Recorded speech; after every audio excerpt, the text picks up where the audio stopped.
This module demonstrates the capabilities featured in CTD's Risk and Vulnerabilities section. We'll start by learning about the different cybersecurity threat definitions you need to be familiar with. Then we'll break those vulnerabilities down into subcategories and describe each one in more detail. Next, we'll learn about the Clarity software tools that are considered essential to a cybersecurity solution's vulnerability management capabilities. Finally, I'll use our demo system to show you the CTD user interface and give a quick demonstration of how the features work. In context of cybersecurity, vulnerabilities are weaknesses or potential weaknesses that exist within the hardware devices making up your network. Depending on the device, its configuration, the amount of attention given to the device, and so on, these weaknesses may take many different forms. Something all vulnerabilities have in common is that they can be exploited by threat actors, that is, by human beings who have some interest in leveraging your system for their own ends.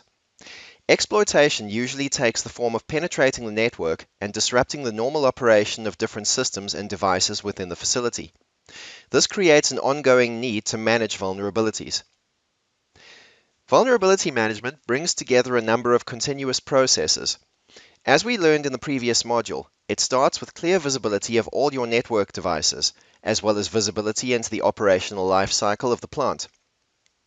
To accomplish all that, you need to actively monitor and analyze the network traffic.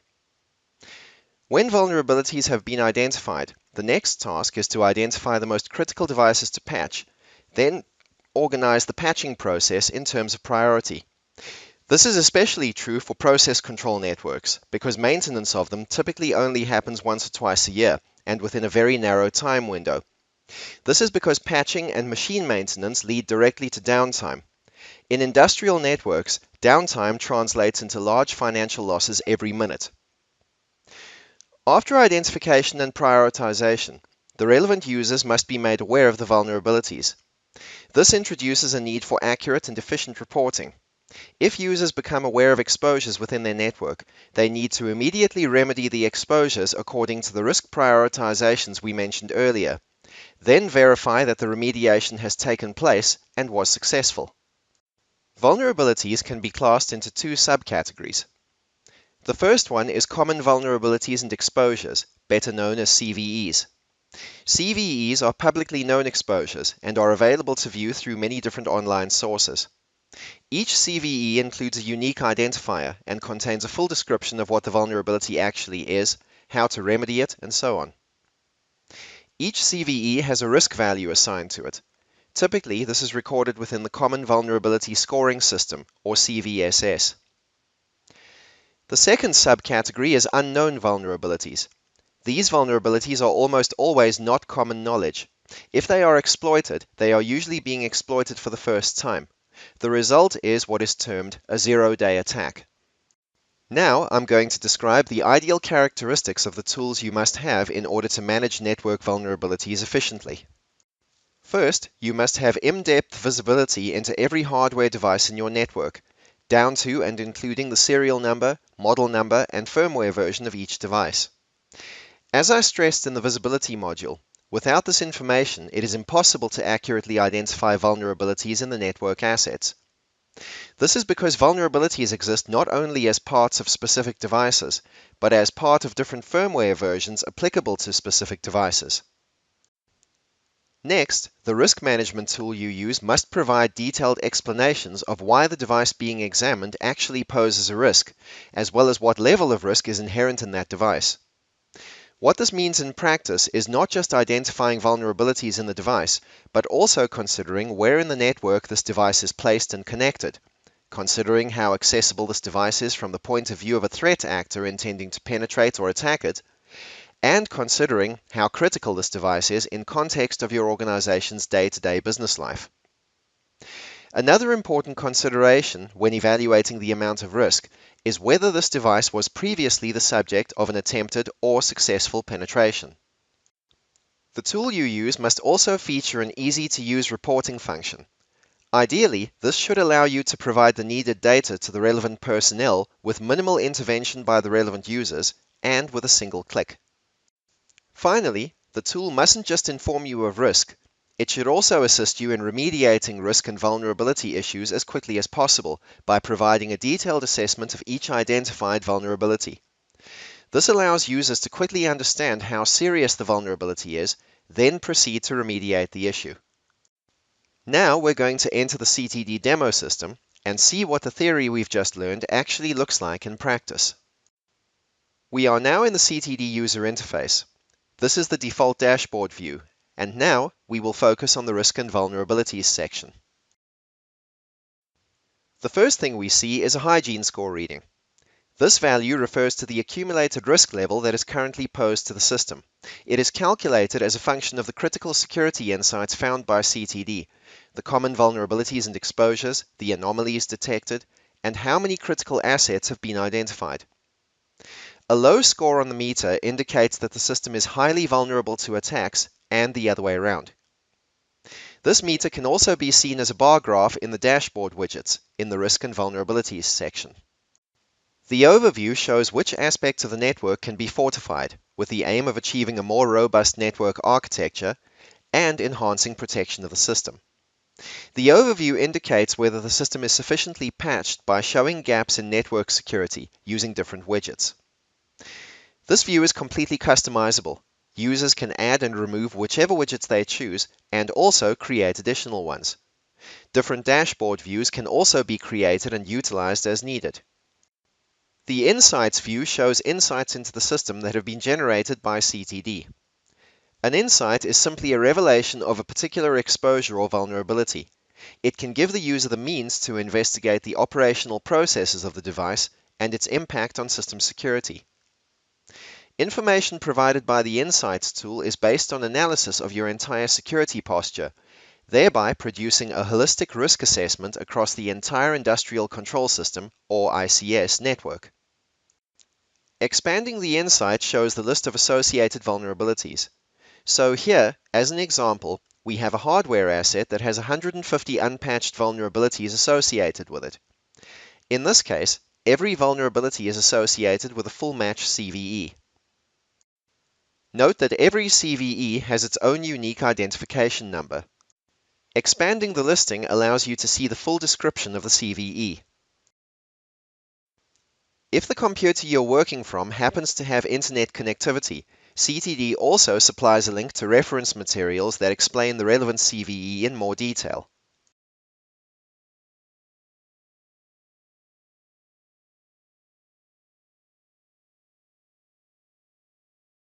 As you can see, a number of insights have been generated for the system. Some of the insights are linked to full match CVEs.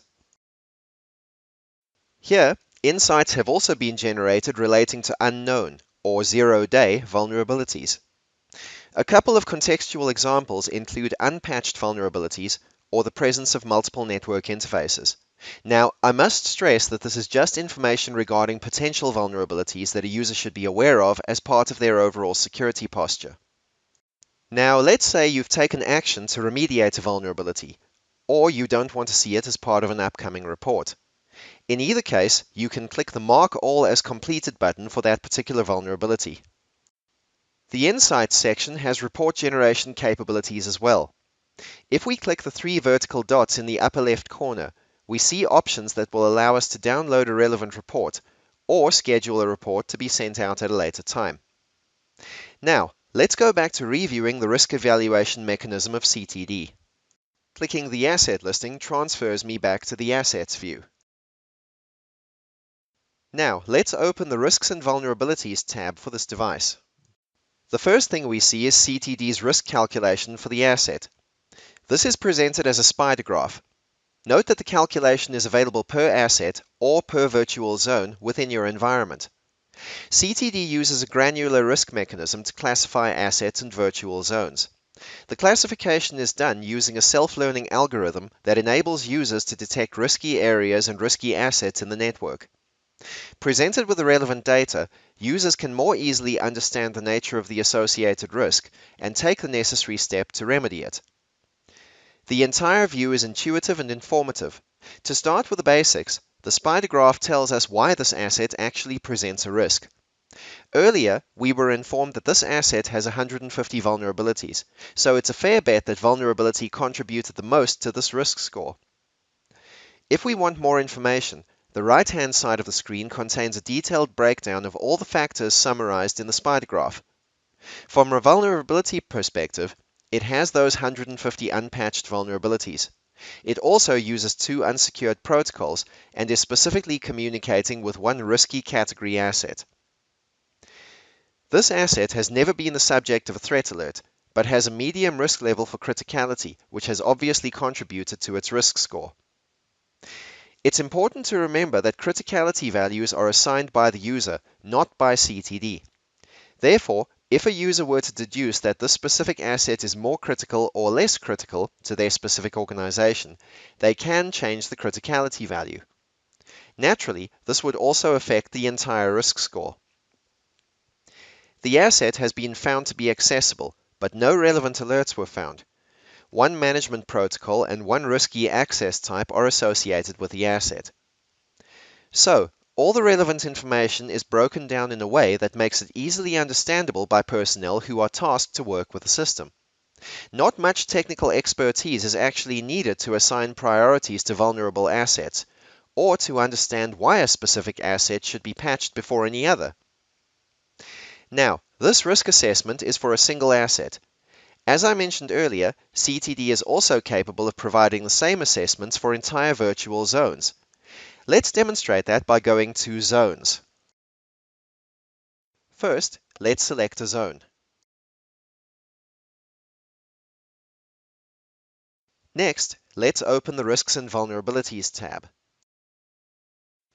As you can see, we again have a risk calculation, this time for the chosen virtual zone. If you decide that one or more particular zones are more critical in terms of day-to-day process control functions, you can easily prioritize those zones and patch the assets within them. So now you can use the time within a maintenance window much more constructively. Now, just for comparison, let's return to the asset we inspected earlier.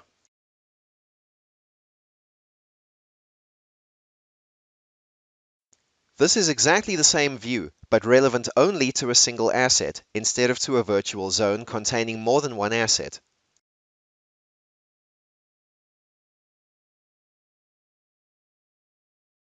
Insights are also available for individual assets. Remember what I mentioned earlier about taking constructive action based on factual information? Seeing that this particular asset has a long list of CVEs associated with it, the option of remedying those CVEs is now available to the user. We can also see that this device communicates on multiple network interfaces. A number of USB devices have also been connected to this asset. We can see here that all of them have been flash disks and external hard drives. Activity like this also adds to the unknown risk factor.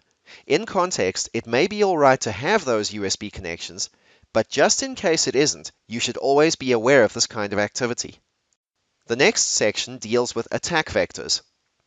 Attack vectoring is a tool that establishes a consolidated view of the cumulative security risks in your ICS network.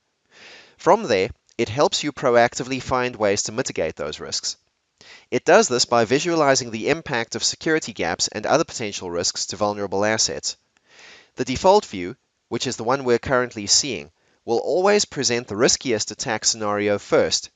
That is, the attack scenario involving what CTD has determined to be the riskiest virtual zone.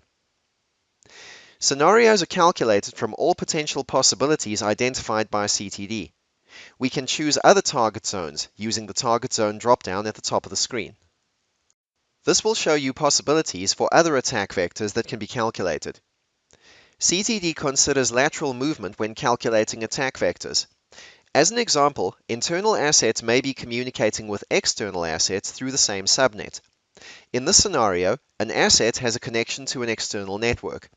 So the network algorithm assumes that all other assets in the network are also connected to the external network. Remote connections, that is, if remote connections have occurred between assets, are also considered. So are OT protocols running OT commands that change device configuration settings. Something else taken into consideration is the domain controllers themselves. The reason being that if an attacker gains control over a domain controller, they can execute commands. So, given this, it's easy to see how CTD's risk and vulnerability management capabilities make it easy to identify the highest potential risks and most critical vulnerabilities within the asset inventory, and take decisive action within those maintenance windows that can otherwise seem so narrow. CTD also includes mass reporting capabilities. What this page is showing is CTD's list of predefined report templates. There are 19 report templates in total, including subjects like inactive assets from last week and completed insights. All the templates are fully functional out of the box, but all of the report templates can be edited to suit individual needs, and all reports can easily be shared with whoever needs them. However, staying with the theme of risk and vulnerability, CTD is also capable of providing a detailed, comprehensive risk assessment report. It can be downloaded or enhanced with supplementary details we may want to add to it, but in this case, let's just click View.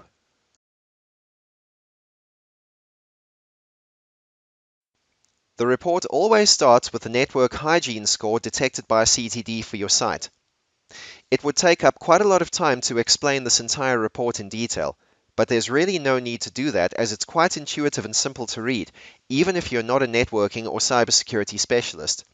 Any customer can use this report to take definitive security-related actions and to review what progress has been made within specified periods of time. With that, we conclude the section on risks and vulnerabilities, and thank you for your time.